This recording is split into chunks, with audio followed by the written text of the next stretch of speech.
The year was 1874, and California was a land of contrasts, endless possibilities intertwined with dusty, quiet towns. The gold rush had faded, leaving behind abandoned mines and stories of fortune that had been won and lost overnight. Railroads were carving the landscape into lines of steel, connecting small towns to emerging cities. In the midst of this transformation, a man named Edward Muybridge walked across a sunlit field near Palo Alto, carrying with him an idea so daring that most people would have thought it impossible. He was not interested in capturing the familiar images of landscapes, families, or town events.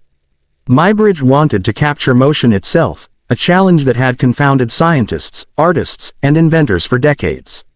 The very concept seemed absurd. How could movement, something so fluid and fleeting, ever be truly frozen and recorded? Muybridge had been approached by Leland Stanford, the wealthy former governor of California and a horse breeder who had made his fortune in railroads.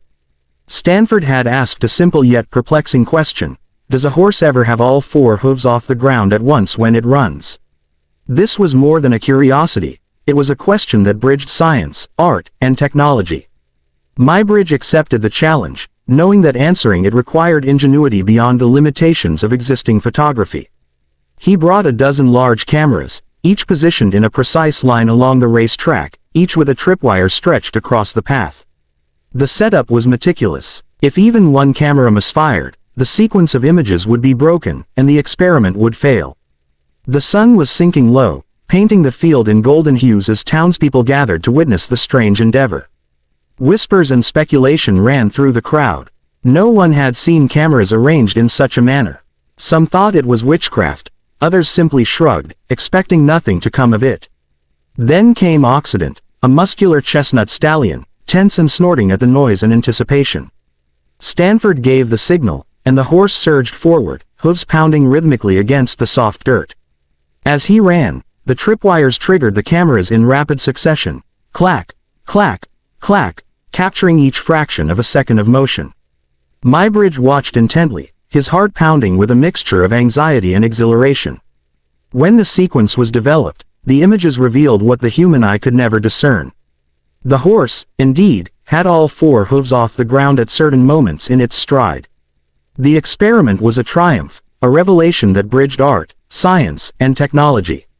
Muybridge had done more than answer a question. He had created what many historians now recognize as the oldest true motion recording in history. The world had shifted quietly in that field that day.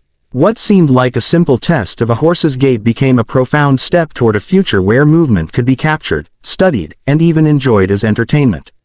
Months later, Muybridge continued his experiments, driven by a vision that reached far beyond a single horse.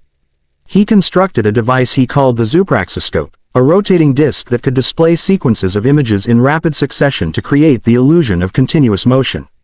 In a dimly lit room, he projected the running horse onto a wall. The audience gasped as Occident appeared to gallop endlessly across the screen, the hooves barely touching the ground before flying off again in a perfect, rhythmic loop. It was an astonishing sight, something never before seen in human history. Muybridge had not just captured movement, he had given it life in a way that people could see and experience. News of this invention spread quickly through California and beyond. Scientists marveled at the clarity and precision of the images. Artists were inspired by the potential for depicting motion in painting and sculpture. Ordinary people were captivated, flocking to witness a vision of life that seemed magical, even supernatural.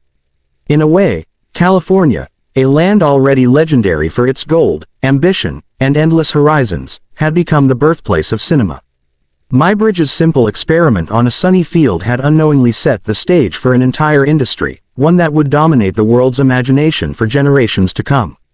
Although Hollywood had yet to emerge and the world could not yet comprehend the magnitude of this achievement, the spark had been lit. Muybridge continued to refine his techniques, capturing everything from walking men to galloping animals, each sequence a testament to the boundless curiosity and ingenuity of humankind. The Golden State, known for wild landscapes and untamed frontiers, had given rise to something even more extraordinary than gold, a new way to see the world, a way to capture life as it moved, breathed, and lived. The oldest video ever recorded was not just a historical artifact, it was a symbol of human curiosity, persistence, and the daring spirit that defined California itself. In that moment, amid the dust, sunlight, and quiet awe of witnesses, history quietly shifted. A question about a horse's hooves had evolved into a revolution that would eventually fill theaters with stories, dreams, and images that moved as vividly as life itself. From the fields of Palo Alto to the silver screens of the world, Muybridge's vision had traveled farther than he could have imagined, proving that sometimes the smallest experiments can change the course of history forever.